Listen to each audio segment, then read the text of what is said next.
सेवारो नमस्ते। यो global network YouTube channel हेर्नुहुने र माया गर्नुहुने सम्पूर्ण दर्शकहरूको माझमा म गङ्गा किमदाङ लिम्बू उपस्थित भएको छु।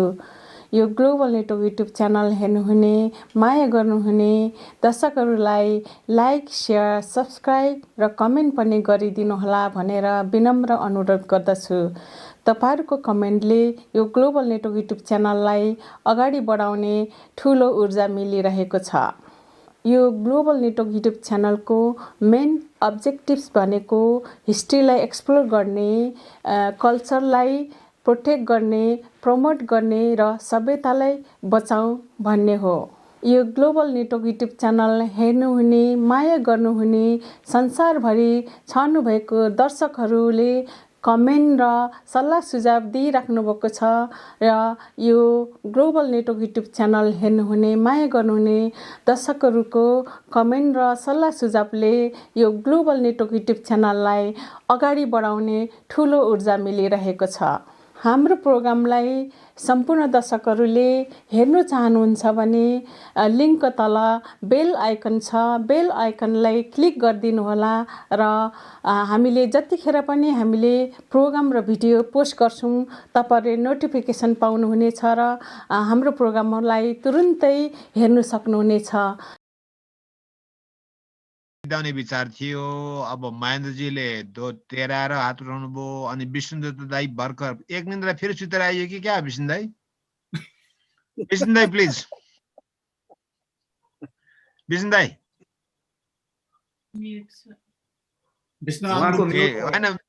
यो आएन, यो आएन, यो आएन, यो हैन म्युट गरेर बोल्ने हैन नि त।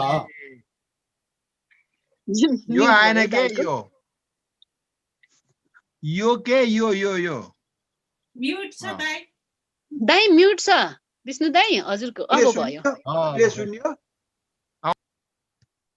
अब सुन्यो। म्युट गर्नु फेरि म्युट गर्नुभयो। हैन कति छिटो हात चल्ने त्यो हात। अहिले सुनिन्छ? सुनिन्छ, अहिले सुनिन्छ। अब प्रश्न राख्न मिल्छ? मिल्छ, ल राखिहाल्नु दाइ। ल अब मेरो चाहिँ के सोधै छ भने अब यो शेयर मार्केट बारेमा चाहिँ बुझ्नलाई निकै अब गहिराईमा जानुपर्ने रहेछ है। मैले चाहिँ के रे बुझ्या छैन यो शेयर मार्केटको कुरो। तर अब पहिले शेयर मार्केटमा के रे मान्छेहरूले पैसा लाउँदाखेरि ल त्यो कम्पनीमा थुप्रै चाहिँ के भन्ने नाफा हुन्छ अरे, त्यस हुनाले के रे पैसा लाउनु पर्छ भनेर चाहिँ मान्छेहरूले पैसा लाउने गरेका थियो। तर त्यो कम्पनी कस्तो हो, के हो, सञ्चालक कस्ता छन् हैन, त्यो कम्पनीले नाफा कसरी आउँछ, त्यसको एसेट्सहरू कस्तो छ, के छ नबुझिकन के रे पैसा मान्छेहरूले लाउँथे हैन। तर अब अहिले कस्तो के रे पैसा लाउनु भन्दा अगाडि के कुराहरू विचार गर्नुपर्छ भनेर अहिले प्रवीण बहिनीले अब के रे अहिले भर्खर मैले सुने बताउनु भयो हैन। र अब पैसा लाउनु पर्दाखेरि चाहिँ पहिलो कुरो त अब के छ भने त्यो कम्पनीको अब के रे सञ्चालन गर्दाखेरि त्यसको प्रोफिटेबिलिटी कस्तो छ हैन, त्यसका सञ्चालकहरू कतिको एउटा के रे भरपर्दो अब के रे विश्वास लाग्दा मान्छेहरू छन् र अब त्यो कम्पनीको पास्ट पर्फर्मेन्स रेकर्ड कस्तो छ हैन। अनि अब भविष्यको लागि अब के रे जगेडाहरू त्यसको आफ्नो के रे कतिको अब राख्न सकिया छ र त्यहाँ काम गर्ने के रे कर्मचारीहरू के रे कस्ता छन् र उनीहरूले पनि आफ्नो त्यो जुन ठाउँमा काम गर्छन् त्यो ठाउँमा उनीहरूले कतिको के रे विश्वास गर्छन् आफ्नै कम्पनीलाई। अब यस्तो कुराहरू विचार गरेर लगानी गर्ने के रे भन्छन् हैन। तर अब त्यस्तो प्रवृत्ति अहिले यो त्यो कम्पनीको ओभरअल एउटा चाहिँ के भन्ने एक्टिभिटी, त्यसको चाहिँ के भन्ने पास्ट हिस्ट्री, प्रफिटेबिलिटी सबै बुझेर नै अहिले के रे नेपाली हेरले चाहिँ के भन्ने शेयरमा पैसा लाउँछन् कि के गर्छन्, प्रवृत्ति के छ, मैले अलिकति त्यसमा बुझ्न चाहेको। ल महेन्द्रजी ए मैले त प्रश्न भन्दा पनि अब तपाईँहरू चाहनुहुन्छ भने मेरो 7-8 महिनाको अनुभवले अब के सेयर गरे भने कसैलाई फाइदा हुन्छ भने यो चाहिँ सेयर गरौँ प्लिज ल ए छोटोमा। त्यो उहाँको पहिला जवाब दिनुहुन्छ कि उहाँको मेरो विष्णुदत्तजीको मेरो के ऊ पनि आउँछ होला होइन। एउटा चाहिँ अघि सुरुमा हाम्रो गङ्गा बहिनीले भन्ने न्युजमा चाहिँ कुद्नु हुँदैन होइन। न्युजमा कुदेर म पनि अलिअलि फसेँ होइन। न्युजमा चाहिँ कुद्ने बढे भन्छ नि अनि आफूले पनि थप्ने चाहिँ होइन रहेछ होइन। त्यो थप्यो भने त्यो तल आइहाल्छ एउटा कुरो। अनि अर्को चाहिँ तिलबहादुरजीको एउटा के भन्छन् भने नि यहाँ चाहिँ अब हामीलाई त सबै कम्पनीको बारे सबै डकुमेन्ट थाहा भए पनि उसको प्रफिट रेसियो के रेसियो सबै हामी बुझ्दैनौँ होइन। त्यसले गर्दाखेरि थोरै धेरैमा लगाउनु पनि भन्छन्। अनि कोही माथि जान्छ कोही तल आउँछ होइन। सबै त माथि जाँदैनन् सबै तल आउँदैनन्। त्यसले गर्दाखेरि अब धेरैमा अब कसैले चाहिँ अब कुनै उसले 15वटा जतिमा लगाउने एकपल्टमा पनि भन्छन् होइन। अब त्यो सबै एक्सपर्टहरूले 2-4वटा मात्रमा पनि लाउँछन् रे होइन। त्यो उनीहरू सबै पढेर त्यो थाहा हुन्छ नि त उनलाई। तर अब हामी जस्तो मान्छेलाई त सबै कुरा थाहा हुँदैन। अनि थोरै चस्छ। अनि सुरुमा चाहिँ थोरै लगाएर अभ्यास गर्ने होइन। यो चाहिँ डुब्दाखेरि पनि मलाई फरक नपरोस् भन्ने अमाउन्ट लगाएर चाहिँ अनि प्र्याक्टिस सुरु गर्ने होइन।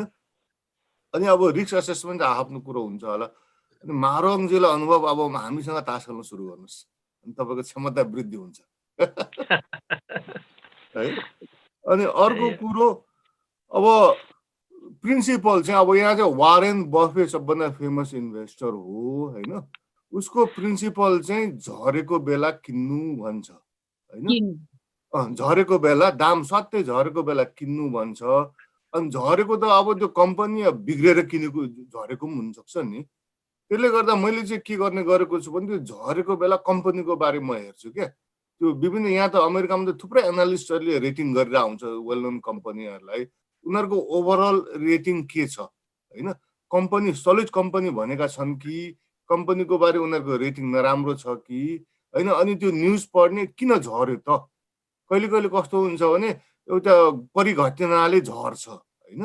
अनि त्यस्तो बेला चाहिँ तपाईँले लगाएर 2-4 महिना कुर्नु हो भने कति कुर्नु पर्छ त्यो बिस्तारै बढ्दा रहेछ क्या। त्यस्तो राम्रो कम्पनीहरू उनीहरू आफ्नो बाटोमा आउँछन् होइन। त्यसले गर्दा त्यसरी अब फाइदा भएको छ। तर अब ओभरअल तपाईँ हामी विशेष गरी यहाँ नलाउने मान्छे र नयाँ मान्छेहरूले चाहिँ अलिकति नाफा भयो भने तम्सेर अनि सबै सम्पत्ति चाहिँ नलाउनुहोस् है।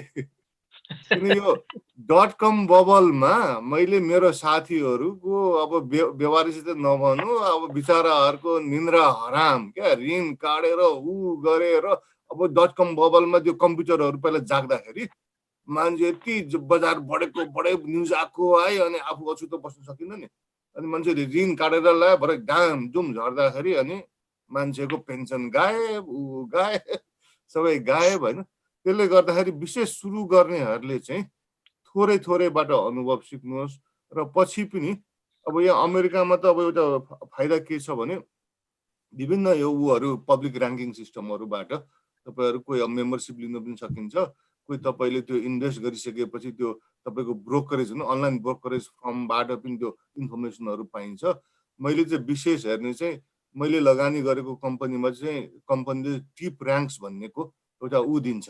त्यो धेरै डिटेल इन्फर्मेसनहरू दिन्छ होइन। अरूको पनि छ तर टिप ऱ्याङ्क्सको चाहिँ मलाई गतिलो लाग्छ। अनि अरू yahoo.com को फाइनेन्समा गयो भने त्यो yahoo.com ले पनि तपाईँलाई एक किसिमको ऱ्याङ्किङहरू अरू इन्फर्मेसनहरू दिन्छ होइन। त्यो जुदाइयो भने साधारणतया कम्पनीको त्यो दिनको बेला त्यो कम्पनीलाई विभिन्न मापदण्डले कसरी हेर्छ भन्ने चाल पाइन्छ होइन। त्यसो गर्दाखेरि चाहिँ सट्ट डुब्यो भने पनि अब त्यो ऱ्याङ्किङहरूमा राम्रै छ भने त्यो चाहिँ एउटा मौका हुनसक्छ अवसर। अब समस्या भनेको कहिले बेच्ने त्यो थाहा पाउनु पाए त कति मजा आउँथ्यो होइन। अब कहिले बेच्यो झन् चढ्छ ला चाँडो बेचेछु भन्ने हुन्छ। अब के गर्ने त्यो मेरो शेयर अर्को बजारको प्रश्न आकार छ चढ्नै त्यही हो। त्यो त दाम बढ्दै रहेछ। तर एउटा जान्नुपर्ने पछि अनुभवले बताउँछ होला। जान्नुपर्ने चाहिँ त्यो बेच्ने समय त जान्नु त जानिँदैन होइन।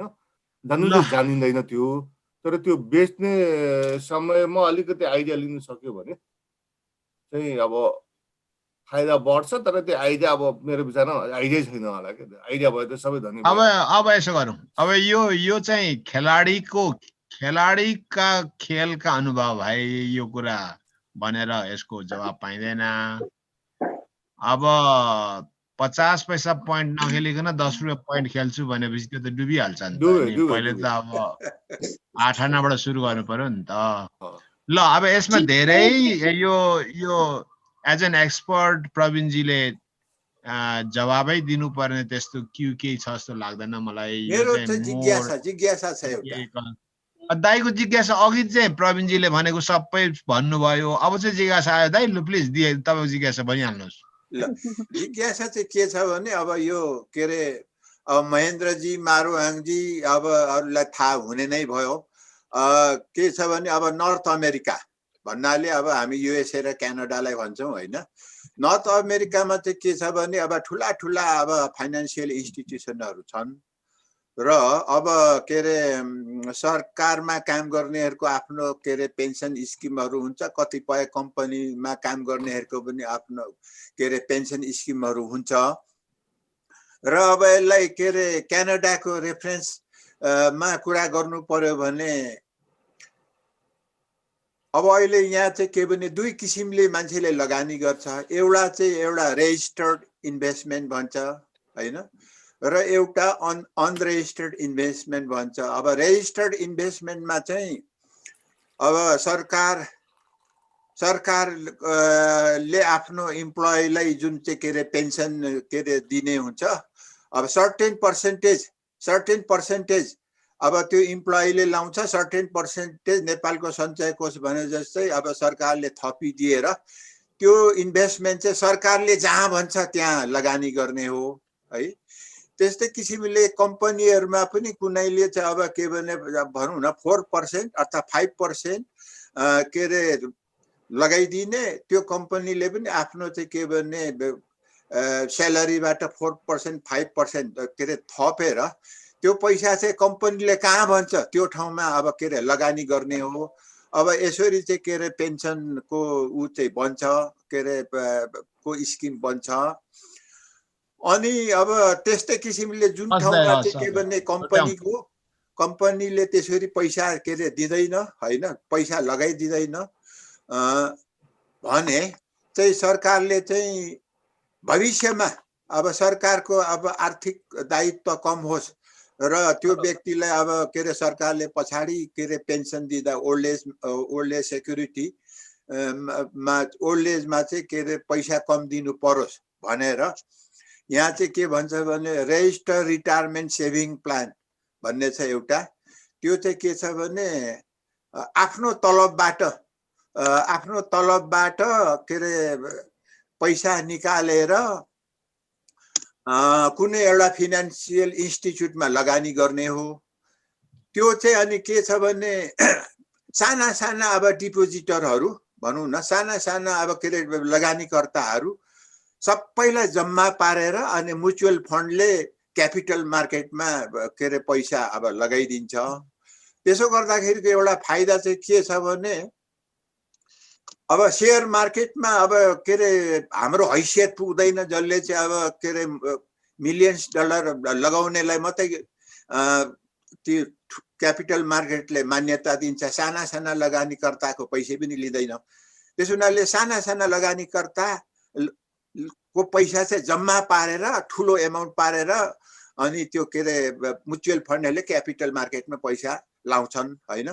त्यसो गर्दा एउटा फाइदा चाहिँ के छ भने मार्केटमा चाहिँ के भने क्यापिटल फ्लो कसरी भइरहेको छ, कुन कम्पनीले राम्रो पर्फर्म गरिरहेको छ, कुन के अरे कम्पनीले राम्रो पर्फर्म गरिरहेको छैन, त्यो हेर्नको लागि त्यो म्युचुअल फन्डले दक्ष व्यक्तिहरू क्यापिटल मार्केटमा सेयर मार्केटमा 10औं वर्षको अनुभव भनौँ न 12-15 वर्ष को अनुभव भएका अब त्यो विषयमा नै अध्ययन गरेका मान्छेहरूलाई चाहिँ के अरे खटाइदिएको हुन्छ र उनीहरूले चाहिँ त्यो के अरे फन्डलाई चाहिँ कुन ठाउँमा के अरे लाउने हो होइन, कस्तो ठाउँमा लाउँदाखेरि चाहिँ अलिकति नाफामा जान्छ, कस्तो ठाउँमा छैन भनेर उनीहरूले हेरिदिन्छ होइन। अब हेरेको हुनाले म्युचुअल फन्डमा त्यसरी पैसा लाउने मान्छेहरू अब जस्तो उदाहरणको लागि म जस्तो मान्छेहरू चाहिँ एक किसिमले ढुक्कै हुन्छौँ होइन। तर त्यो चाहिँ अब फ्लक्चुएट चाहिँ हुन्छ, तल र माथि त हुन्छ। र यसरी चाहिँ अब यहाँ चाहिँ लगानी गर्ने अब चलन छ। अब अनरेजिस्टर्ड इन्भेस्टमेन्ट भनेको त ड्याम्मै अब के अरे कुनै ठाउँमा आफ्नै रिस्कमा जाने पनि बुझे तापनि लगानी गर्ने हो होइन। त्यसमा चाहिँ सरकारले ट्याक्स छुट पनि दिँदैन। तर अघि भनेकोमा चाहिँ सुरुमा चाहिँ ट्याक्स छुट दिन्छ, तर पछाडि नाफा भयो भने निकाल्दाखेरि चाहिँ ट्याक्स तिर्नुपर्छ। भन्दा नेपालमा अहिले यसरी चाहिँ के अरे साना लगानीकर्ताहरूको पैसा चाहिँ के अरे कसरी लगानी के अरे हुन्छ भनेर मैले जान्न चाहेको। हस्। अब हामी लास्टमा छौँ, यो दोहोऱ्याइ नसोधौँ। यो दुईजना लवेन लिम्बू र गङ्गापुन दुईजना महिला साथीहरू यहाँ म देखिरहेको छु। तपाईहरू अघि प्रवीणजीले आफ्नो प्रस्तुतिमा पनि भन्नुभएको थियो, महिलाहरू सेयर मार्केटमा एकदमै न्यून सङ्ख्यामा हुनुहुन्छ भनेर सङ्केत गर्नुभएको थियो। यतिका पुरुषहरू बोल्दाखेरि लवेन लिम्बूज्यू र गङ्गाज्यू अघिदेखि देखिरहेको छु। तपाईहरू केही इन्टरभेन गर्न चाहनुहुन्छ, केही सोध्न चाहनुहुन्छ? अदरवाइज अब यो सोध्ने कामलाई अब बन्द गरौँ। ओके, नमस्ते सर। मेरो खासै त्यस्तो जिज्ञासा छैन। यहाँ सरहरूले जे सोध्नु भएको थियो यहाँ को बोल्नुभयो? लगभग त्यही। गङ्गाजी हो? हजुर सर नमस्ते, म गङ्गापुन बोलेको। केही छ बहिनी, केही छ? यहाँ सरहरूले सोध्नु भएको प्रश्नहरू मैले सुने। म पनि अघि मारवाङ सरले भने जस्तै लेमन जस्तै यो सेयरको बारेमा एकदम जिरो। अनि यहाँले जे सोध्नुभयो मैले त्यहीबाट लगभग त्यस्तै थियो भनौँ मेरो जिज्ञासा। Thank you so much. केही सोध्नु छैन भने लवेन बहिनी, लवेन लिम्बू छैन? ओके। अब प्रवीणजी, यो पहिलो हाम्रो यो सेयर मार्केटसँगको कुराकानीमा हाम्रो पहिलो भएको हुनाले गर्दा हाम्रा जिज्ञासाहरू, अनआन्सर समस्याहरू, क्वेसनहरू धेरै हुनसक्छ। तपाईँ अब धेरै अनुभव भएको व्यक्ति हुनुहुन्छ, प्लिज प्रिसाइजली केही जवाब दिनुपर्ने दिनुहोस्, छैन भने अब हामी यसलाई ऱ्यापअप गर्छौँ प्लिज। मेसेजमा दुईटा प्रश्नहरू आएको छन्। हुन्छ, म त्यो पनि हेरौँ ल। जवाब दिन भन्दा पनि होइन, जवाब त हामीले अघि गरि नै रहेका थियौँ। हाम्रो दाइलाई, तिल दाइलाई एउटा खुसुक्क सोध्न मन लाग्यो। हजुर ढिकुटी मात्रै हो कि अरू पनि चिन्नु भएको? मैले यो अप्पर तामाकोसीको कर्मचारीले पाउने हिसाबले त्यो वाउ, म धेरै भन्दिनँ। आई मिन धेरै त होइन। प्रवीणजी मेरो पनि प्रश्न छ है। यो अप्पर तामाकोसीको चाहिँ एकदमै गीत गाएर बिजोग मलाई चाहिँ हाइड्रो खतरा लाग्छ है। मलाई चाहिँ यो हाइड्रो थाहा छैन, मेरो धारणा टाढादेखि। ल जवाब दिनुहोस् प्लिज। अब अनि उ गरौँ। मैले दाइलाई, हाम्रो तिल दाइलाई भ्रिकुटी त्यति बेला चाहिँ विशेष गरेर त्यही मात्रै हो कि अरूमा पनि छ भनेर त्यति बेलाको सन्दर्भको सोध्नु होइन। पछि चाहिँ त कर्मचारीको हिसाबले लाइन थियो, त्यसमा पछुतो छैन। जे भए पनि अहिलेसम्म त त्यसको रिटर्न केही छैन, त्यही पनि पछुतो छैन। भिरकुटी त उसले खायो। बरु प्लिज मलाई हजुरको फोन सेयर गरेर मलाई चाहिँ के आइडिया दिनको लागि अनुरोध गर्छु। म अहिले गाउँमा छु। हुन्छ, मेरो प्रवीण पन्दाक लिम्बू भनेर फेसबुकमा छु। हजुरले इनबक्स त्यहाँ मेसेजमा टेक्स्ट गर्नुभयो भने म हजुरलाई रिप्लाई गर्छु, त्यहाँबाट म दिन्छु। अनि जस एउटा सानो रमाइलो नि होइन। अनि अरू चाहिँ अब हाम्रो विष्णु दत्त दाइले धेरै कुरा भन्नुभयो। हाम्रो त्यो म्युचुअल फन्डको उता पोर्टफोलियो म्यानेजरको कुराहरू गर्नुभयो। नेपालमा पनि त्यो कन्सेप्चुअली भइसकेको छ होइन। अघि सुरुमा थोरै छुन खोजेको थिएँ, तर साह्रै धेरै वाइडर क्यापिटल मार्केटको स्कोप हुँदो रहेछ। 20-25 मिनटभित्र त एक शब्द भन्दा त्यो प्रस्ट्याउनै नसकिने। अनि त्यही भएर धेरै सेक्टरहरू चाहिँ यहाँनिर आज आइपुगेका छैन। विशेष गरेर कोर अब प्राइमरी सेक्टर र प्राइमरी मार्केट र सेकेन्डरी मार्केटमा अझ लगानीकर्ता भएर पस्न कसरी चाहिँ सकिन्छ भन्ने कुरा सन्दर्भमा मात्रै फोकस गरियो। हुन त हामीले सेयर कति बेला किन्ने कति बेला बेच्ने भन्ने कुराहरूमा पनि हेऱ्यौँ, तर हामी एउटा जिम्मेवार निकायमा बसेको मान्छेहरूले चाहिँ के भन्छौँ भने एकदम सजग भएर लगानी गर्नु होला, सुरक्षित भएर होइन। यो सेयर किन्नु भनेर हामी एडभोकेसी गर्दैनौँ, यो सेयर नराम्रो छ भनेर हामी भन्दैनौँ, तर अघि 2-4 कुराहरू आधारहरू मैले भने होइन। कसैको भनाइमा लागेर चाहिँ नगर्नु होला, आफै कन्फर्म भएर गर्नु होला, सबैले सुरक्षित लगानी होइन आफू कन्फिडेन्ट भएर गर्नु होला भन्ने चाहिँ म राख्छु अनुरोध होइन। अनि जोस् अब दाइ सकम मेरो तर्फबाट कि कसो? बालकृष्ण दाइको म्युट छ, mute. Sorry thank you so much एउटा प्रवीणजी। प्रश्न नि अब Tej Bahadur लिम्बुजीको shall we invest from out of the country भन्ने उसमा छ मेसेजमा। अनि यो Okay, shall we यो त invest अघि from नै out पनि of the जवाब country? आएको थियो अघि पनि प्लिज। मैले भने ए ठिकै हस् सरी उसो भए। हजुर सक्नुहुन्छ तपाईँ तेजबहादुरजी सुन्दै हुनुहुन्छ भने होइन। अब त्यो ब्रोकरसँग सम्पर्क राख्नु होला। नेपाल स्टक एक्सचेन्ज लिमिटेडको वेबसाइटमा उनीहरूको फोन नम्बर समेत छ, इमेल छ होइन। त्यसबाट चाहिँ तपाईँले जिरो लेभलबाट के कसो भनेर सोधेर गर्न सक्नुहुन्छ। ब्रोकरहरूको त्यो सर्भिस दिने नै उनीहरू लाइसेन्स प्राप्त ब्रोकरहरू हुन् 50वटा मध्ये, जसकोबाट पनि तपाईँले आफूले छानेर गर्न सक्नुहुन्छ। अनि जो मलाई खुसी लाग्यो होइन। अनि के भन्नु छ प्रवीणजी? अब मेरो तर्फबाट सक्नेतिर लागौँ कि भनेर दाइ, धन्यवादतिर लागौँ कि भनेर। हस् थ्याङ्क यू सो मच। होइन अब यसलाई अनलाइन नलैजाउँ। बरु जस्तै अघि मैले सुरुमै भनेको थिएँ, म चाहिँ यसको मठ्ठु राम भएको हुनाले गर्दा एउटा सेसन चलाउँ भनेको थिएँ। र आज प्रवीणजीको प्रस्तुतिबाट अझै धेरै कुराहरू होइन, नेपालमा नेपाल बाहिर रहनुभएका नेपाली दाजुभाइ दिदीबहिनी या अरू मित्रहरूलाई यो चासोको विषय हुने रहेछ भन्ने कुरा चाहिँ आजको प्रस्तुतिबाट पनि थाहा भयो। त्यसले गर्दा सम्भवतः कतिपय पक्षहरू फेरि पनि अर्को प्रस्तुति ग्लोबल नेटवर्कले चाहिँ व्यवस्थापन गर्यो भने मेरो विचारमा अझ बढी जान्ने र बुझ्ने अवसर प्राप्त गर्छौँ होला। अब मैले यहाँ भन्नुपर्ने धेरै केही पनि छैन। एउटै मात्रै कुरा के छ भने हाम्रो स्वभाव के छ भने हामी विश्वास गरेपछि ठ्याप्पै गरिहाल्ने, अनि त्यसका प्रोज र कन्सको बारेमा ख्याल नगर्ने, अनि धेरै यो आर्थिक मामलामा डुब्ने होइन घटनाहरू चाहिँ विशेष आदिवासी जनजातिको सन्दर्भमा सुन्ने देख्ने गरिन्छ।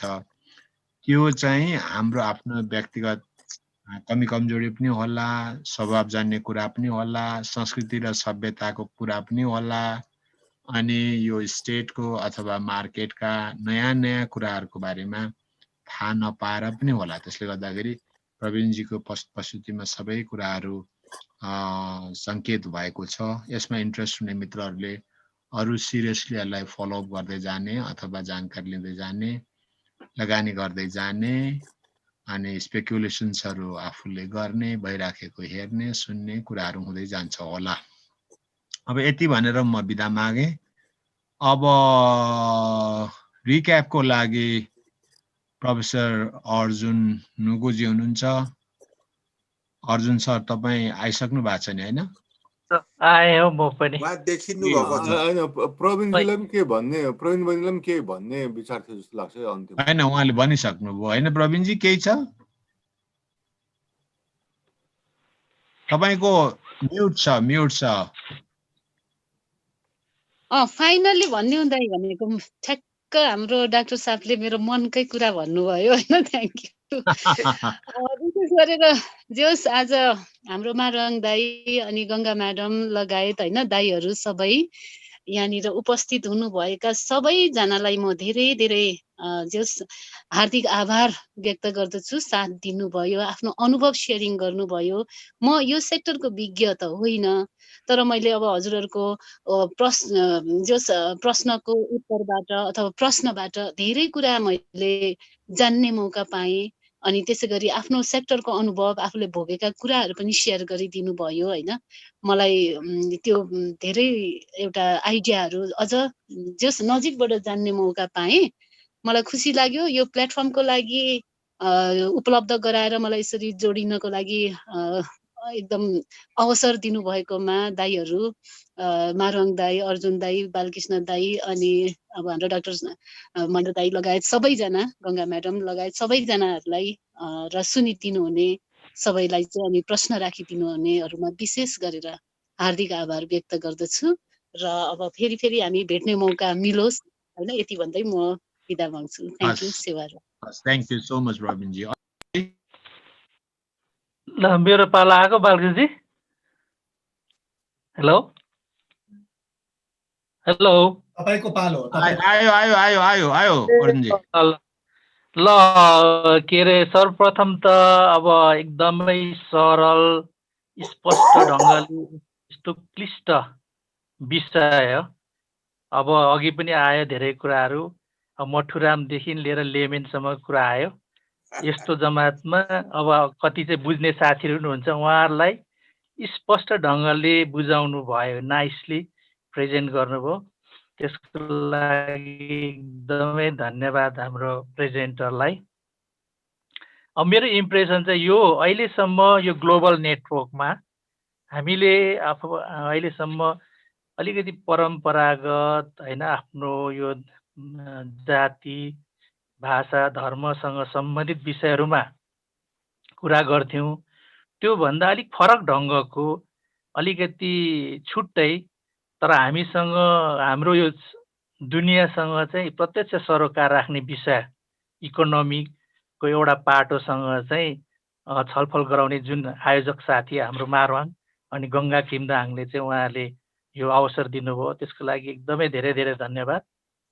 र अर्को मलाई गजब लागेको चाहिँ के हो भने, आज ग्लोबल नेटवर्कले चाहिँ वास्तवमा दुईटा छुट्टै एउटा लिबरल इकोनोमी, एकदम पोस्पिरस भएको, एकदमै त्यो एकदमै त्यहीँ उत्पत्ति भएको, त्यहीँनेरि विकसित भएको अनुभवमा उहाँहरूले भएको ठाउँ र भर्खर प्र्याक्टिसमा आएको दुईटा सन्दर्भलाई जोड्ने काम चाहिँ यो ग्लोबल नेटवर्कको प्लेटफर्मले गर्यो जस्तो लाग्यो मलाई।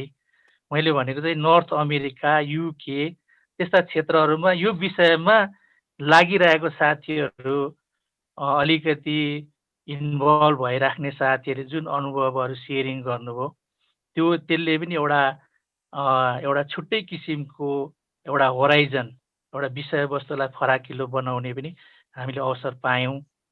र जहाँसम्म यो प्रस्तुतिकरणको कुरामा गर्दाखेरि मैले एकदमै अब क्यापिटल मार्केट, सेयर मार्केट भन्ने कुराहरू आयो। त्यसमा चाहिँ अब सिम्पल मैले बुझ्दा के कुरा भयो भने, क्यापिटलको लागि सेयर मार्केटहरू खोल्दा रहेछन्, सेयर मार्केटबाट पैसा पुँजी कलेक्सन गर्दा रहेछ, पुँजीको पहिलो फर्म चाहिँ त्यो आइपिओ हुँदो रहेछ। त्यो आइपिओ फर्म भर्ने हिजोको दिनहरूमा ब्याङ्कमा लाइन लाग्नु पर्थ्यो, 40-50 को दशकहरूमा, 60सम्मै। अहिले नेपालमा नि ग्रेजुअली डेभलप भएर यो पनि एकदमै अहिलेको सोफिस्टिकेटेड, अब यो के अरे स्मार्टफोनहरू युज गरेर हामीले त्यहाँबाट एप्लाई गर्न सकिने रहेछ। र उहाँले त्यही एट द सेम टाइम के भन्नुभयो भने, सुरुमा तपाईँहरू अब कसैले गर्नुभएको छ भने आइपिओमा हाल्नुहोस्, कम रिस्क हुन्छ तर गेन पनि कमै हुन्छ भन्ने कुरा गर्नुभयो। त्यसलाई उहाँले भन्दाखेरि सेयर मार्केटको प्राइमेरी र सेकेन्डरीको कुरा गर्नुभयो। सेकेन्डरीको कुरा गर्दा चाहिँ उहाँले स्पष्ट रूपले के भन्नुभयो भने, तीनवटा कुरा हेर्नुपर्छ भन्नुभयो, स्पेकुलेसन, एनालाइसिस अनि ग्याम्बलिङ भन्ने शब्द प्रयोग गर्नुभयो। अनि त्यो तीनवटा शब्दमा नि उहाँले के भन्नुभयो भने, एकदम फर्मुला टाइपले नै उहाँले के कुरा दोहोऱ्याउनु भयो भन्दाखेरि, तपाईँको एउटा के अरे स्पेकुलेसन गर्नलाई तपाईँको यो एउटा धैर्यता पनि चाहियो हैन। उहाँले के भन्नु सेकेन्डरी सेयरको लागि धैर्यता र एनालाइसिस गर्ने योग्यता चाहिन्छ अनि त्यस पछाडि तपाईँले रिस्क लिन सक्ने हिम्मत पनि चाहिन्छ भन्ने पाराले कुरा गर्नुभयो जस्तो लाग्यो। एउटा फर्मुलाकै रूपमा एउटा स्टेटमेन्ट दिनुभयो।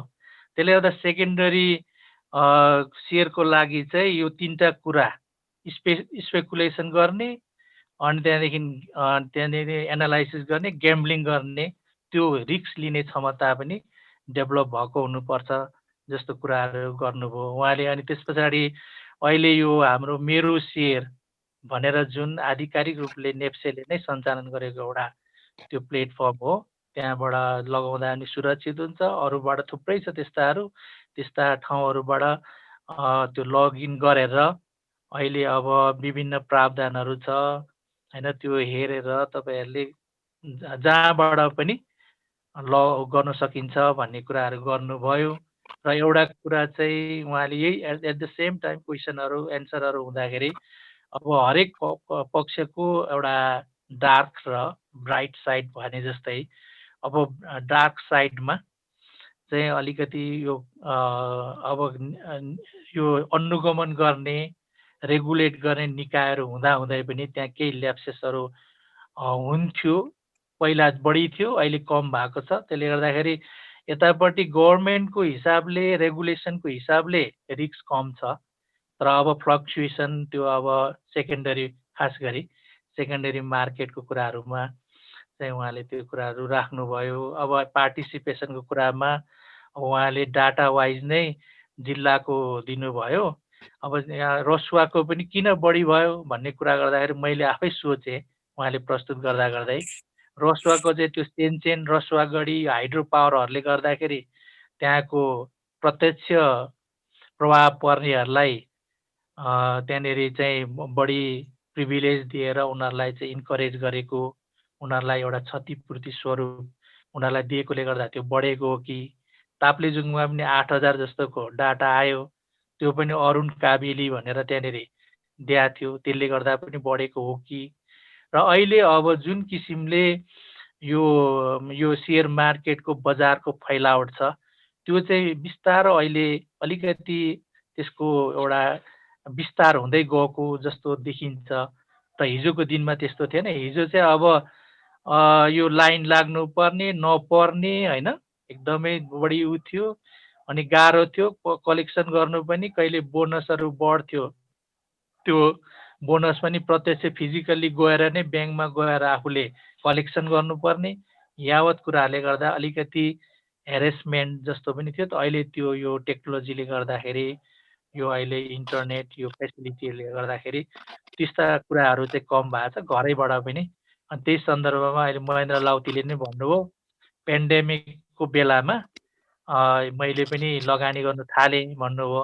अनि अहिले त्यो ठ्याक्क त्यो नेपालको सन्दर्भमा पनि त्यो मिल्न पुग्यो। त्यो नेपालमा पनि अहिले पेन्डेमिकको समयमै घरमै बसेर धेरैभन्दा धेरैले लगानी गरेर हिजोस्ति अब एउटा रेकर्डै कायम गर्यो भनेर अघि प्रवीणजीले भन्नुभयो। 9 अरबसम्मको एकै दिनमा कारोबार गरे भनेर यस्ता यावत कुराहरू। र आज मलाई केसम्म लाग्यो भने आज अब यो कुरा प्रारम्भिक पहिलो कुरा हो हाम्रो ग्लोबल नेटवर्कमा पनि अब इकोनोमीका विषयमा यस्ता विषयमा यो पहिलो एउटा टर्निङ पोइन्ट नै होला। अब यसरी अरू विषयमा पनि हामीले छलफल गर्नुपर्छ भन्ने एउटा सुरुवातको रूपमा यसलाई दिनुपर्छ होला जस्तो लाग्छ मलाई। अनि धेरै विषयहरू छ हामीसँग सम्बन्धित, त्यो विषयहरूमा इकोनोमी पनि एउटा हो र इकोनोमीको एउटा पार्टमा यो कुराहरू आयो। र यति भन्दै म आयोजक साथीहरू पार्टिसिपेन्ट साथीहरूले एकदमै सक्रियतापूर्वक भाग लिनुभयो।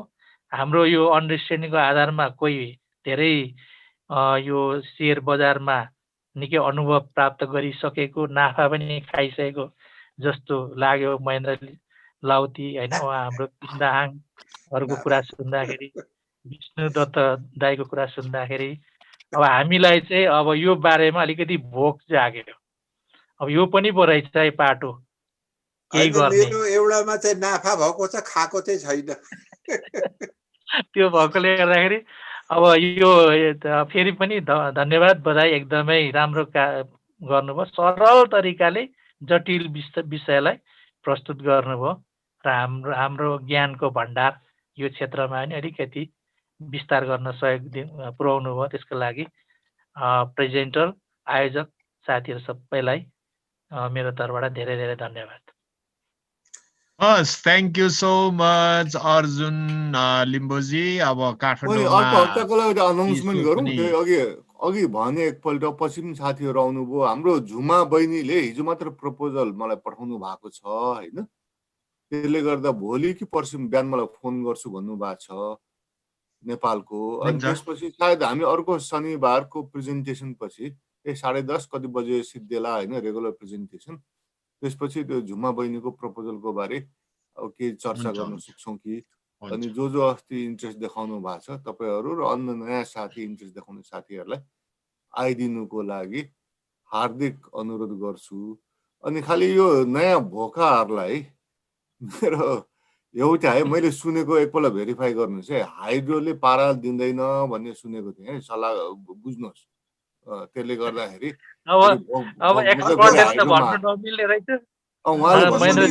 के छ विषय? हजुर अर्को शनिबार चाहिँ के छ विषय? त्यो त खै मारुवाङजीलाई मलाई सोध्नु भएको। मारुवाङजी, अब मारुवाङजी प्लिज कन्ट्रोल, अब तपाईँलाई लिनुहोस् प्रोग्राममा। भगाउनु भएको छ उहाँ पनि। हाम्रो भूमि सावधान जानुभयो, नत्र उहाँलाई मैले मेसेज गरेको थिएँ होइन। उता बुढ्नै हङकङतिर कोही हुनुहुन्छ भने 2-3 सालदेखि चाहिँ म पनि किनबेच गरिरहेको हुन्छु। अनि त्यही भएको हिसाबले मेरो पनि अलिकति नलेज सेयरिङ मात्रै। अब यो विदेशमा पनि काम लाग्छ होला सायद। अब चाहिँ यो आधारभूत जुन कुराहरू छ, कम्पनीको विभिन्न ब्यालेन्स सिट हेर्नेदेखि लिएर विभिन्न गर्ने कुराहरू छ, यो कुराहरू मात्रै नहेरेर अब चाहिँ अलिकति टेक्निकल एनालाइसिस गर्छ, चार्ट रिड गर्छ। यो चार्ट रिड गर्ने आफ्नै मुन्दुम छ, त्यहाँ गहिरो मुन्दुम छ। यो चार्टहरू पनि रिड गर्न सक्यो भने अझै राम्रो हुन्छ होला, किनभने यो आधारभूत एनालाइसिसले मात्रै चाहिँ अब आउने दिनहरूमा चाहिँ पुग्दैन होला। अब यो विदेशमा चाहिँ प्राय यो गोल्ड मार्केट, गोल्ड ट्रेडिङ गर्दाखेरि, सिल्भर ट्रेडिङ गर्दाखेरि, यो बिटकोइनहरू ट्रेडिङ गर्दाखेरि एकदम चार्टहरू रिड गर्ने गर्छ र त्यसको आफ्नै साइन्स छ र त्यो एकदम गहिरो कुरा छ। यो मैले पनि यो फलो गरिरहँदाखेरि त्यो चार्ट रिड गर्नेहरूले त्यो धेरै एराउन्ड 90% भन्दा माथि चाहिँ पर्फेक्ट एकदम म्याच गर्दो रहेछ यो यसरी हिँड्छ भनेर। र त्यसको लागि चाहिँ अलिकति लामो अध्ययनहरू चाहिन्छ होला। नेपालमा पनि अहिले चाहिँ धेरैले नै टेक्निकल एनालाइसिस भनेर चार्टहरू रिड गर्ने गर्छ। अनि महेन्द्र लाउतीज्यूले हाइड्रो पावरकोहरू कुरा गर्नुभयो अस्ति। यसको अब मैले पनि मार्केट हेर्दै गर्दाखेरि अब एकदम यसको बुक भ्यालु भनेको अब प्रत्येक सेयरको सुरुको प्राइस भनेको 100 नै हो।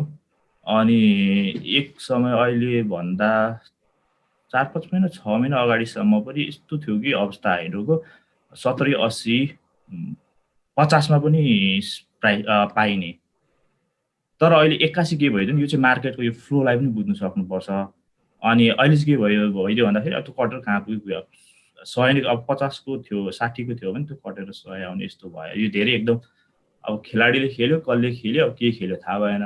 तर यो मार्केटमा पनि यो छोटो समयमा किन्नेहरूले चाहिँ धेरै राम्रो प्रफिट गर्यो। अब चाहिँ गयो होला फेरि दिन, अब चाहिँ फेरि घट्दै आउँछ कि हेरौँ अब त्यो के छ। त्यो मार्केटलाई त्यो भएर फ्लो चाहिँ एकदम फ्लोलाई आफूले चाहिँ हेरिराख्यो भने त्यहाँबाट पनि राम्रो नाफा लिन सकिन्छ होला। हाइड्रो पावरहरूले पनि राम्रो नाफा लियो। अनि यो यस्तो सेयरहरू हुन्छ, कुन खेल्ने सेयरहरू पनि, जस्तो एनआरआइसी केही सेयरहरू छ, तिनीहरूमा चाहिँ एस्टोन कति 3 टाइम्ससम्म नाफा लिए होला आइपिओ भर्नेहरूले पनि।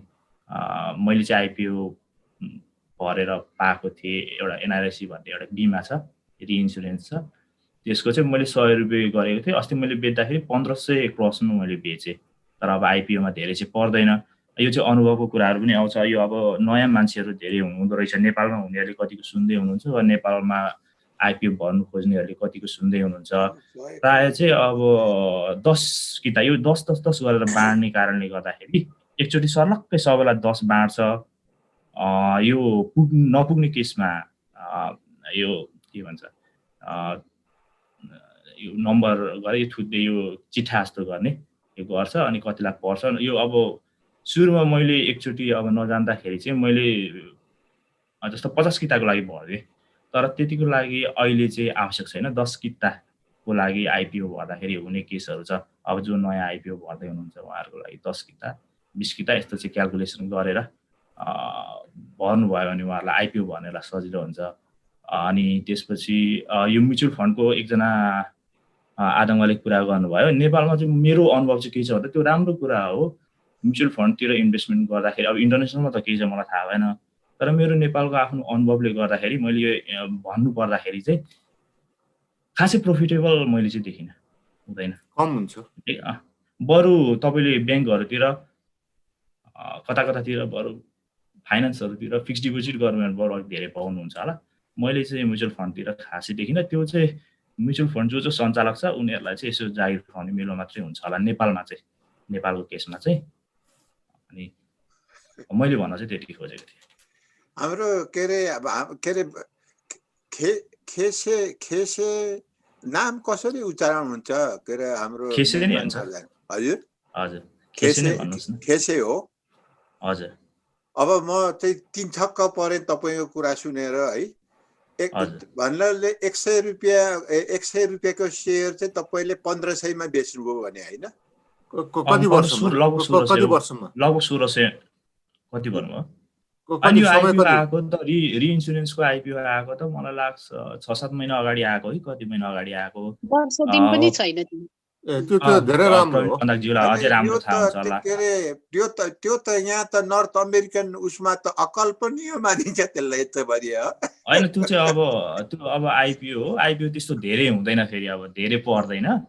मैले चाहिँ दुईटामा च्याखे थाप्दाखेरि, दुईटा एकाउन्टमा च्याखे थाप्दाखेरि 40 परेको थियो मेरो चाहिँ। अब त्यस्तो 40 वटा परेको थियो, त्यस्तो धेरै चाहिँ अब पर्दैन आइपिओमा। अनि थोरै चिज त्यस्तो अलिअलि अब बढ्छ नि कहिलेकाहीँ। होइन यो आइपिओ को सिधौँ खेसेजी हजुर भन्नुहोस् न। आइपिओ को अलिकति प्र्याक्टिस बेग्लै रहेछ नेपालमा होइन? यहाँ चाहिँ नेपालको प्र्याक्टिस फाल्टै छ। यहाँ चाहिँ सुरुमा जो इनिसियल इन्भेस्टरहरूले किन्छन् होइन, अब जो लगानीकर्ताहरू हुन्छन् इनिसियल इन्भेस्टरहरू। अनि पछि जस्तो म तपाईँलाई हिजो अस्ति यो बिहिबार एयरबिएनबीले आइपिओ गर्यो होइन। अनि मार्केटमा सुरुमा उसको 40-50 मा आउँछ भन्ने हल्ला थियो, पछि बढायो 50-60 मा भन्यो, अनि पछि 68 तोक्यो होइन। तर पनि त्यहाँ न्युज के थियो भने अब 68 मा त त्यो इन्स्टिट्युसनल इन्भेस्टरहरू जो थियो नि उसको पहिला लगानी गर्ने कम्पनी सुरु गर्दा उनीहरूलाई इन्भेस्ट गरे अफर रहेछ क्या। अनि पब्लिकली आउँदाखेरि चाहिँ त्यो अब किन्नु पर्ने। अनि मैले चाहिँ अब त्यो यसो न्युज पढेको एकदम राम्रो हुन्छ भनेपछि मैले 100% डबलमा मैले गरेको मैले पाइनँ होइन। 68 को 136 मा पाएँ भने किन्छु भनेर मैले लिमिट अर्डर गरेको मैले पाइनँ होइन। त्योभन्दा बढी जाने त मेरो विचार थिएन कि जति मार्केटमा आउँछ त्यतिमा गएको डुब्छ भन्ने लागेको थियो होइन। अहिले त्यही भइरहेको छ। सुरुमा स्वात्तै डिमान्ड हुँदो रहेछ, अनि पछि मान्छेले बेच्न थाल्छ, अनि त्यो घट्न थाल्छ होइन। अहिले अब हुन त एक दिनको मात्र हो, हिजोसम्म त्यो 155-56 मा पुगेको थियो, अस्तिको दिन हिजोसम्ममा 140 कतिमा फेरि झरिसकेको छ क्या। त्यसले गर्दाखेरि अलिकति यहाँ प्र्याक्टिस फरक छ आइपिओ को। यो हामी जस्तो रिटेलवालाहरूलाई मौका हुँदैन रहेछ, हामी चाहिँ जोगिनु पर्ने रहेछ यहाँ चाहिँ एक किसिमले। बढी हाइप गरेको किन बढी चर्चा हल्ला सल्लाह हुन्छ, अब धेरैले लाउनु खोज्छ होइन। लाउनु खोज्दाखेरि अब सस्तोमा अरूले त्यो इन्स्टिट्युसनल इन्भेस्टरहरूले किनिसकेका हुँदो रहेछ क्या। अनि हामी रिटेलरहरू त त्यो उनीहरूको मार खेप्नु पर्यो, उनीहरूले फाइदा लिनुको लागि बेच्न थालेपछि हामी मारमा परिँदो रहेछ। प्रवीण बहिनी के भन्दै खोज्दै हुनुहुन्छ? दाइको यो आइपिओ को सन्दर्भमा नेपालको प्र्याक्टिस सानो अलिकति जोड दिन मन लाग्यो होइन। पहिला मैले रेकर्ड चाहिँ गरेको छु हाम्रो 100 रुपियाँमा मैले रेकर्ड गरेको छु है, किनभने हुन्छ हुन्छ इम्पोर्टेन्ट लाग्यो कि होइन त्यो सोधेर मात्रै रेकर्ड गर्ने। हजुर अरूले त के बोल्नुहुन्छ मलाई त्यसमा केही भएन होइन, तर म चाहिँ रेकर्ड हुने गर्न मिल्ने टाइपको मात्रै बोल्छु। एनिवे के अरे आइपिओको सन्दर्भमा चाहिँ पहिला अब हाम्रो त्यस्तै प्रमोटरहरू जसले चाहिँ अब कम्पनीलाई इस्टाब्लिस गर्छन्, पैसा हाल्छन्, उनीहरूले गरिसकेपछि 100 रुपियाँमा बेच्न ल्याउँथ्यो पब्लिकलाई अफरिङ गर्न। अलिक पछिल्लो समयमा आएर अलरेडी इस्टाब्लिस्ड कम्पनी जसमा चाहिँ पब्लिकहरू पनि इन्फ्युज भइसक्नु भएको छ हो, उनीहरूलाई चाहिँ त्यस्ता कम्पनीहरूलाई पछिबाट चाहिँ अलिकति slightly higher value further public offering भन्यो एफपिओ को रूपमा पनि यसरी अफरिङ गर्ने प्र्याक्टिस भयो होइन। अनि अब अझै यो आइपिओ को एकदमै सबै आइपिओ पर्ने जति धेरै फाइदा कमाउने र आइपिओ नपर्ने जति चाहिँ एकदम असन्तुष्टि जस्तो कि नेपालमा आइपिओ चाहिँ चिट्ठाको रूपमा पनि एकपल्ट चाहिँ भएको थियो। त्यो हिसाबले चाहिँ अब धितोपत्र बोर्डले अब सबैलाई चाहिँ इक्वल्ली अब जाओस् भन्ने हिसाबले चाहिँ यो 10 किताको नियम ल्याएको हो। अब अझ यसमा चाहिँ धितोपत्र बोर्डले चाहिँ अझै परिमार्जित गरेर बुक बिल्डिङ टाइपको यस्तोहरू पनि इन्ट्रोड्युस गर्दैछ। भन्नुको मतलब पहिलादेखि अब नेपालको क्यापिटल मार्केटमा पनि बाहिर भएका प्र्याक्टिसहरू चाहिँ हामी भनौँ न, यति नै मात्रै जोड्न खोजेको हो। नेपालमा चलन अनुसार आइपिओमा त्यो हाल्नुहोस्, फाइदा डेफिनेट पाउनुभयो भने डेफिनेटली फाइदा हुने रहेछ। नेपालमा चाहिँ त्यो 10-15 कति पर्छ, त्यो सधैँ आउँदाखेरि फर्म भरिहाल्नुहोस् सुधा। यसो कुरा बुझ्दाखेरि पर्यो भने फाइदा। फर्म भर्न पनि पर्दैन, त्यो मेरो सेयरमा एकपल्ट थिचै पुग्छ, 1000 रुपियाँ जान्छ। परेदेखि 1000 रुपियाँको लगानी नपरे त्यही बस्छ, ब्याङ्कबाट पैसा पनि विथड्र गर्दैन, त्यही ब्लक मात्रै। एकदम नेपालमा चाहिँ फाइदा रहेछ है, किनभने त्यो थोरै बाँड्ने अरूलाई पनि बाँड्ने भएको हुँदैन।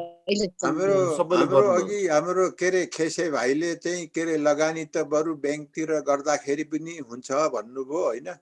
यहाँ त ब्याङ्कमा लगानी गर्यो भने 5-7% भन्दा त पाइँदैन हो यहाँ त, त्यो पनि ग्यारेन्टी छैन है। 5-7% मात्रै पाइन्छ यहाँ चाहिँ। विष्णु दाइ खेसेजीले भन्नुभएको चाहिँ उहाँले म्युचुअल फन्डसँग कम्पेयर गरेर भन्नुभएको थियो होइन। अनि होइन म्युचुअल फन्ड त एकदम सेफ हो नि त, म्युचुअल फन्डले त दिँदैन नि त होइन र। हजुर हो, मैले त्यो म्युचुअल फन्डलाई चाहिँ गरेर नेपालको केसमा चाहिँ मैले भनेको होइन। विदेशमा पनि कि तपाईँले कुन चाहिँ एउटा एकदम सेफ फन्ड हुन्छ नि, त्यो चाहिँ 15-20% चाहिँ त्यो हलचल नगर्ने फन्ड के, त्यो म्युचुअल फन्ड कि कुन फन्ड हो, त्यो 15-20% चाहिँ त्यो घाटा पनि जाएन नाफा पनि त्यो नहुने फन्ड, त्यो सेफको लागि त्यति चाहिँ राख्नु भन्छ नि। यहाँ चाहिँ त्यति के अरे आउँदैन है म्युचुअल फन्डबाट। यहाँ म्युचुअल फन्डबाट बेच्नेले यहाँ चाहिँ म्युचुअल फन्ड बेच्नेले म्याक्सिमम चाहिँ के भन्ने 10% भन्छ कि, त्यो पनि ग्यारेन्टी छैन। त्यो सेक्युरिटीको लागि हो, त्यो सेक्युरिटीको लागि हो। अब के अरे म्युचुअल फन्डमा अब के अरे अब यता काम गर्ने भएपछि यता बस्ने भएपछि अब अलिअलि पैसा अब के अरे लगाइयो पहिलो अलिअलि, अब तर खास त्यस्तो के भने केही पनि अब नाफा आउँदैन। अब ब्याङ्कमा त यहाँ त अब चेकिङ एकाउन्ट भन्छ, अब लाखौँ राखे तापनि अब 0% अब इन्ट्रेस्ट विहीन रूपमा राख्नुपर्छ, इन्ट्रेस्ट हजुर। अब अनि अरू सेभिङ एकाउन्टमा राख्यो भने के अरे 1%, 2% दिन्छ है, त्यसको पनि खास केही के अरे हुँदैन। त्यसो गर्दाखेरि अब के अरे राख्ने चाहिँ अब के अरे म्युचुअल फन्डमा मान्छेले राख्छ, म्युचुअल फन्डमा पनि त्यही 5%, 7%, 8% यस्तै मात्रै हुन्छ। ब्याङ्कमा सिधै अब ब्याङ्कको सेयर त अब हामीले किन्न सक्ने कुरै भएन, त्यो अब मिलियन्समा अब के अरे डलरमा हुन्छ, अब त्यो सकिन्छ हजुर। ब्याङ्क हो जस्तो अहिले ब्याङ्क अफ अमेरिकाहरूको 20-25 को रेन्जमा छन्, वेल्स फार्गोहरूको 20-25 को रेन्जमा छन्। रिटर्न रेट अफ रिटर्न होइन उनीहरूको एउटा सेयरको भ्यालु भन्नाले के $1 को भ्यालु 20-25 कि के होइन एउटा सेयरको भ्यालु अहिले 25 देखि अहिले बढेर 25 देखि 30 को रेन्जमा होला। अब तर ब्याङ्कहरुबाट रिटर्न धेरै बढ्दैन त्यो सेयरको भ्यालु हैन। हजुर तर उनीहरूले तपाईलाई त्यो डिभिडेन्ड दिन्छ, तपाईलाई रेगुलरली इन्कम पठाइदिन्छ हैन। त्यसले गर्दा मान्छेहरूले त्यो सेयरको नबढोस् तर मलाई रेगुलर अलिअलि पैसा आओस् भन्नेहरूले यता चाहिँ त्यो ब्याङ्कतिर पनि अलिकति केही रकम हाल्छन् डिभिडेन्डको लागि। फेरि त्यो डिभिडेन्डमा पनि ट्याक्स हाई लाग्छ। डिभिडेन्ड पाइयो भने हजुरको इन्कम धेरै हो भने त लाग्छ नि हजुर। हाम्रो डाक्टर साहबले भन्नुभयो जस्तै विशेष गरी अब मैले चाहिँ जान्न चाहेको नेपालकै सन्दर्भमा हाम्रो नेपालमा चाहिँ त्यो अहिले इन्सुरेन्स कम्पनीहरूले नयाँ इन्सुरेन्स कम्पनीहरूले चाहिँ आइपिओ निकालिरहेको मैले देखेँ धेरै। अब इन्सुरेन्सबाट पनि लाभान्वित हुन सकिन्छ जस्तो मलाई चाहिँ फिल भएको छ अहिलेकोमा। अब एक्सपर्टिजबाट त्यहाँ त अब जान्न जरुरी छ। हाम्रो डाक्टर साहबले भने जस्तै विदेशमा युकेमा त तपाईँको ब्याङ्कमा अब इन्ट्रेस्ट राख्ने कुरा त त्यो हुँदै भएन, 0.9% समथिङ छ। अनि हाम्रो डाक्टर साहबले भने जस्तै अब जस्तै के भन्छ उता युएसए को वेल फार्गो भन्ने ब्याङ्क जस्तै मेरो आफ्नो एक्सपिरियन्स मैले गरेको चाहिँ के हो त भन्दाखेरि तपाईँको इट्स नट सर्ट टर्म। विशेष गरी हामीले म 2 वर्ष भयो लाइनमा गरेको तर पनि म स्टिल नोभिस लाग्छ मलाई चाहिँ, किनभने हाम्रो प्रवीणजीले जुन दिइराख्नु भएको छ त्यो चाहिँ एकदम हाम्रो नलेजको लेभल चाहिँ यो लेभलमा छ, उहाँको चाहिँ एकदम माथिकोमा छ बेसिकली। अनि त्यो रिजनले गर्दा पनि कतिपय कुराहरूमा हामी म्याच हुन सक्दैन क्या। त्यो इभन म त नेपालकोमा चाहिँ एब्सोल्युटली नोभिस हो। विशेष गरी यो बाहिरकोमा चाहिँ अब सेयर लगानी भनेको मेरो विचारमा अरू सेक्टर होल अर्को छुट्टै संसार हो कि जस्तो लाग्छ मलाई चाहिँ। अनि त्यही भएर पनि हामीले चाहिँ त्यहाँ चाहिँ पक्का गएर पक्का फ्लोरिस हुने धनी बन्ने ऊ बन्ने भन्दा पनि स्ट्राटेजिकली तपाईँको चाहिँ रिस्कलाई म्यानेजमेन्ट गर्दै कसरी आफ्नो पैसालाई चाहिँ ग्रो गर्ने। अब एउटा त तपाईँको सर्ट टर्म धेरै कुरा हाम्रो चाहिँ सर्ट टर्ममा मात्रै भयो, किन्ने बेच्ने र नाफा कमाउने भन्नेमा मात्रै भयो। तर वास्तवमा रियलिस्टिकली इन्भेस्टमेन्ट भन्ने बित्तिकै तपाईँको चाहिँ सेयर लगानी भन्ने बित्तिकै अति लङ टर्म सोच्नु पर्ने हुँदो रहेछ क्या। अनि त्यसमा पनि हाम्रो मैले चाहिँ खासमा भन्ने चाहिँ अब लगानी आफ्नो लोन काटेर अथवा चाहिँ आफ्नो जया जस्ता भोकोले चाहिँ सेयरमा लगानी गर्ने चाहिँ म चाहिँ रेकमेन्ड चाहिँ गर्दिनँ मेरो पर्सनल उबाट चाहिँ। तपाईँले यदि लगानी गर्नुहुन्छ भने यो तपाईँ चाहिँ अफोर्ड टु लुजसम्म पनि तपाईँले चाहिँ सोच्नु पर्ने हुँदो रहेछ क्या। त्यो तरिकाले चाहिँ अघि हाम्रो डाक्टर साहबले भने जस्तै थोरैबाट चाहिँ सुरु गर्ने अनि सिक्ने भन्ने अहिलेको त प्लेटफर्म राम्रो रहेछ जताततै। अब मैले मेरो लगानी हेर्दाखेरि तपाईँको चाहिँ सिम्पली सबै कुरा देखिन्छ। त्यस कारण चाहिँ अहिले त्यो म्याजिक पहिला जस्तो छैन जस्तो लाग्छ मलाई। तर स्पेसली नेपालमा हामी विदेशमा बस्नेहरूको लागि चाहिँ अब आइपिओ भर्ने अलिकति झमेला भयो, फिजिकली एटेन्ड हुने कुरा पनि रहेछ त्यहाँनिर। अनि कति नेपाली नागरिकता भएर मात्रै तपाईँको चाहिँ हुने विशेष गरी एनआरएनलाई चाहिँ एनआरएन कार्डले सायद हुन्छ भन्ने कुरा अलिक उहाँले गर्नुभयो के अरे। अब म जस्तै अब लङ टर्म हेर्ने भने चाहिँ अघि हाम्रो डाक्टर साहब भन्नुभयो चाहिँ डिभिडेन्ड्स हुने खालको पनि तपाईँको चाहिँ लङ टर्म हेर्ने भने चाहिँ हुन्छ। बेसिकली तपाईँको 6%सम्म कहिले 12%सम्म देला, कहिले 3-4%सम्म दिन्छ। जस्तै अब हाम्रो युएसएतिरको स्टक सेयर बन्डको हेर्नुहुन्छ भने तपाईँको चाहिँ पाउन्ड कस्ट एभरेजिङ भन्दा रहेछन् त्यसलाई चाहिँ कि वास्तवमा अब वारेन बफेटले भने जस्तै do not put all the basket in के भन्छ all the eggs one basket भने जस्तै स्ट्राटेजी हुँदो रहेछ तपाईँको। अघि हाम्रो प्रवीणजीले भने जस्तै तपाईँको चाहिँ एउटा इन्भेस्टमेन्ट भयो, अर्को स्पेकुलेटिभ टाइपको भयो, अनि अर्को चाहिँ ग्याम्बलिङ अथवा सिएफडी टाइपको भयो बेसिकली। तर म चाहिँ तपाईँको त्यो सिएफडी टाइपको इभन स्पेकुलेटिभ रूपमा पनि म त्यो लेभलमा छैन भन्छु वास्तवमा अहिले पनि। वास्तवमा म चाहिँ इन्भेस्टमेन्ट सेक्टर इन्भेस्टमेन्ट लेभलमै छु जहाँ चाहिँ तपाईँको रिस्क स्टिल त्यहाँ रिस्क त हुन्छ तर त्यसले दिने चाहिँ रिटर्न चाहिँ लङ टर्म हेर्ने भने चाहिँ राम्रो हुँदो रहेछ बेसिकली। अनि मेरो दुईटा स्ट्राटेजी एउटा चाहिँ तपाईँको जस्तै अहिले पी फाइजर भयो, यो वर्ल्ड वाइडको हेर्नुहुन्छ पी फाइजर यो भर्खर मात्रै कोरोना भाइरसको निकाले, आस्ट्राजेनेका भन्ने हुँदो रहेछ। यो चाहिँ तपाईँको फार्मास्युटिकलसँग सम्बन्धित भयो, तपाईँको अब एयर जेटसँग जस्तै अब सम्बन्धित भयो, तपाईँको त्यस्तै अब फुडसँग सम्बन्धित भयो, टेक्नोलोजीसँग आइटीसँग, त्यो सबैलाई तपाईँको चाहिँ 20-25 वटा छानेर मैले चाहिँ बेस 60 वटा जस्तो छानेर चाहिँ जम्मा 27-28 वटा जस्तोमा चाहिँ अहिले गरेको छु। अनि त्यो आधारमा मैले चाहिँ तपाईँको दुईटा स्ट्राटेजी छ। एउटा स्ट्राटेजी तपाईँको चाहिँ लङ टर्ममा तपाईँको अब मेबी 2-3 इयर्स 4 इयर्स भित्रमा चाहिँ डिभिडेन्ड्स एटलिस्ट 6%-7%सम्म आयो भने तपाईँको लगानीले at least 1.5 lakh pound per month dividends आइराख्ने भयो भने त्यसले चाहिँ एउटा बेटर दिने भयो।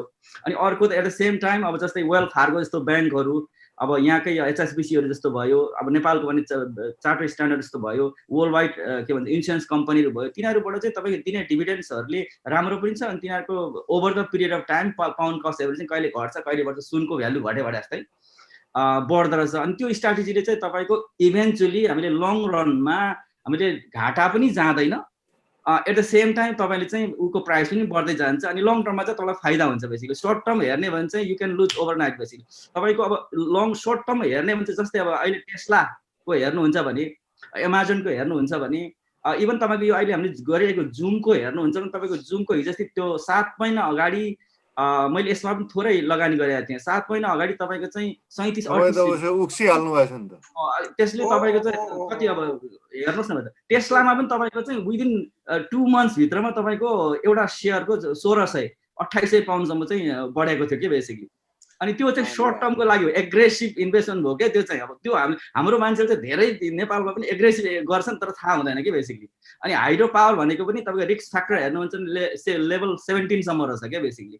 तर हाइड्रो पावरमा पनि तपाईँले राइटली गर्नुभयो, हाम्रो डाक्टर साहबले भने जस्तो तपाईँको चाहिँ नेपालको अहिले हेर्दाखेरि हाम्रो प्रवीणजीले भने जस्तो आइपिओ भर्नेहरू थोरै तपाईँले गर्नुहुन्छ भने प्रायः घाटा जाँदैन क्या। जति आउँछ भर्दै गयो 10,000 सम्मको, 10,000, 20,000, 30,000 गर्दै जानुभयो भने तपाईँले यो नेभर मैले चाहिँ त्यो स्ट्राटेजी लिन्छु अहिलेको मान्छ। अब अघि भने जस्तै अब उहाँ न त प्रवीणजीले भन्न सक्नुहुन्छ न हाम्रो डाक्टर साहबले भन्नुहुन्छ न मैले कहाँ एक्ज्याक्टली कुन बेला घट्छ कुन बेला बढ्छ त्यो हामीले भन्नु नै मिल्दैन वास्तवमा। किन भन्नु मिल्दैन भने यो नेभर न कसैलाई पनि थाहा हुँदैन त्यो कुरा। अनि एउटा कुराले मात्रै तपाईँको सेक्टरहरू चाहिँ अफेक्ट गरेको हुँदैन रहेछ क्या बेसिकली। त्यहाँ त्यसको हिस्ट्री पढेर त्यसको तपाईँको पढेर यस्तो तपाईँको हुँदैन रहेछ क्या तपाईँको। त्यो चाहिँ भने अब कोभिड आउँछ भन्ने हामीलाई थाहा थिएन नि त सर। त्यही भएर कोभिडको बेला हेर्नुहोस् त तपाईँ के बिजनेसहरू त्यो आफूले एक्सपेक्टै नगरेको बिजनेसहरू चाहिँ एकैचोटि तपाईँको ओभरनाइट प्लट खाएको छ। त्यस कारण चाहिँ धेरैवटा फ्याक्टर भन्छ। त्यो सुनामी आउँदाखेरि केसमा अब कति कुराले हुँदो रहेछ। त्यस कारण चाहिँ मेरो आफ्नो एक्सपिरियन्समा चाहिँ सर म चाहिँ स्टिल नोभिस छु, तर यसमा चाहिँ अपर्च्युनिटी त्यत्तिकै रहेछ। जब एडभर्सिटी हुन्छ त्यहाँ चाहिँ म्यासिभ अपर्च्युनिटी हुँदो रहेछ भन्ने मैले बुझेको छु। अनि त्यही भएर पनि म एक किसिमले अब अन्टरप्रेनर जस्तो भएर चाहिँ लागिरहेछु यहाँनिर। हाम्रो के अरे हामीले एउटा कुरा चाहिँ म अब खुसीको साथ सेयर गर्न के मन लाग्यो भने हामीले जुन यो रक्सी कोदोको लिमिटेड भन्ने चाहिँ युकेमा भर्खर मात्रै हामी चाहिँ प्रक्षेपण गर्नको लागि रेडी छ। अनि अर्को चाहिँ संसारमा अब विशेष गरी हाम्रो नेपालीहरूले नगरेको जुन सुन चाँदी राख्ने भोल्टहरू हुन्छ नि सर, त्यो उता म्यानहाटनमा चोरी भएको त्यो भन्दा अलिकति बेटर भनौँ न एक किसिमले, ब्याङ्क भन्दा पनि बेटर खालको चाहिँ हामीले त्यो भोल्टहरू भर्खर मात्रै अब जनवरीमा प्रक्षेपण गर्नेवाला छ। पछि नेपालमा चाहिँ त्यो दुइटै आउन सक्ने खालको चाहिँ हामीले गरिरहेछ सर। अनि फ्युचरमा त्यो कुराहरू चाहिँ सेयर गर्दै गरौँला। Thank you. सरी मलाई यति बोल्ने मौका दिनुभयो, थ्याङ्क यू तपाईँलाई। ल महारङजी अब लाग्नु पर्यो सेयर बजारतिर। होइन म त लाग्ने होइन, गङ्गाजी लागिराख्नु भएको छ होइन। हामीले धेरै नाफा पनि खाइसक्यौँ अनि अब सुरुमा चाहिँ तास खेल्न सुरु गर्नुहोस् अहिले। हजुर सुरुमा तास खेल्न सुरु गर्नुहोस्। तास चाहिँ मलाई पटक्कै कहिल्यै मलाई इन्ट्रेस्ट लाग्यो। त्यसपछि बानी बस्छ क्या। सानो हुँदा कि बुवाले अलिकति डिस्करेज गर्नुहुन्थ्यो कि तास खेल्न, अनि त्यसले गर्दा कहिले खेलिनँ। पछि म निकै ठुलो भएर घर चाहिँ जागिरदेखि घर जाँदाखेरि त बुवा त कान्छा भाइसँग खेल्दै हुनुहुन्थ्यो। म त छक्क परेको। पहिले मलाई चाहिँ दिनै नदिने, अब तपाईँसँग खेलौँ न। तर जो तपाईँले धेरै राम्रो कुराहरू रिस्क एभर्स मान्छेले चाहिँ के अरे शेयर मार्केटमा पैसा लगानी गर्नु हुँदैन भन्छ नि होइन। मान्छेलाई त्यो टेन्सन हुन्छ भने सुत्नै सकिँदैन भने त त्यही भएर शेयर मार्केटको पैसा नलाउनु भन्छ। लु अब एकछिन सिद्धौँ होला। प्रवीण बहिनी धेरै धेरै धन्यवाद। धन्यवाद बहिनी। ल बहिनी धन्यवाद। भरतज्यूलाई म त अब यहाँ लिस्ट लान्सिङमा पनि कङ्ग्रेसको नेपाल जाँदाखेरि पनि अब आफै निम्तो जानु पर्ला जस्तो लाग्छ। तपाईको समुदायको त होइन भनेर गफ दिँदैन। लु मैले अफ गरे है। लु है ल सबलाई सेवा र सेवा। ल भोकाउनुहोस् अब लाग्नुहोस् है खानु। मेरोमा टर्न अफ गरेमा चाहिँ हुँदो रहेछ।